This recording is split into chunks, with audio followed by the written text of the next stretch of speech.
তেহরিকুল মুজাহিদিন যে অর্গানাইজেশনটা আছে এটা হচ্ছে লস্কর-ই তৈবার অ্যাফিলিয়েটেড, কারণ এদের যে মেন ইডিওলজি সেটা হচ্ছে আহলে হাদিস, জামায়াতে আহলে হাদিস। এবং জামায়াতে আহলে হাদিসের যে হেডকোয়ার্টার রাওয়ালপিন্ডিতে মুদিরকেতে রয়েছে সেটা হচ্ছে জামায়াতুল দাওয়া। জামায়াতুল দাওয়ার মিলিটেন্ট উইং হচ্ছে লস্কর-ই তৈবা। এটা আমাদের জানা অর্গানাইজেশন, এটা কোনো অজানা অর্গানাইজেশন নয়। এবং লস্কর-ই তৈবার activity throughout India, not only in West Bengal. এটা কিন্তু আমাদের 1998 থেকে ওয়েস্ট বেঙ্গলটাকে ইউজ করছে, মনে রাখবেন 1998। আজকে হচ্ছে 2024 সাল, শেষ হতে চলল প্রায়, কিন্তু 1998 থেকে পার্টিকুলারলি লালগোলা আমি নিজে কাজ করছি।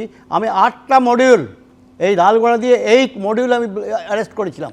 সুতরাং আমি এদের অ্যাক্টিভিটি জানি।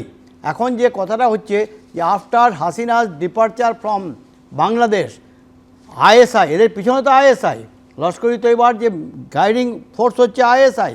আইএসআই এখন যে মডিউলটা তৈরি করেছে পাকিস্তানকে দিয়ে, ওরা যেটা proxy war against India, not only West Bengal, যেটা করছে এখন, সেখানে সমস্ত প্রোপাক অর্গানাইজেশনকে ওরা এই আমবেল্লার মধ্যে নিয়ে যাচ্ছে।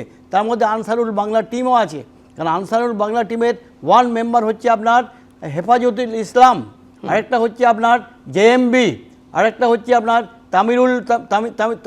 তাহিউদ্দিন।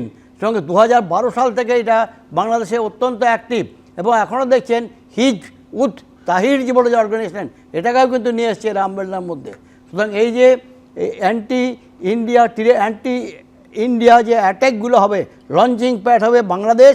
বারবার আমি নেপালের কথা বলেছি, বারবার আমি নেপালের কথা এই জন্য বলছি যে বোথ নেপাল এবং ইন্ডিয়া ইকুয়ালি ইম্পর্ট্যান্ট।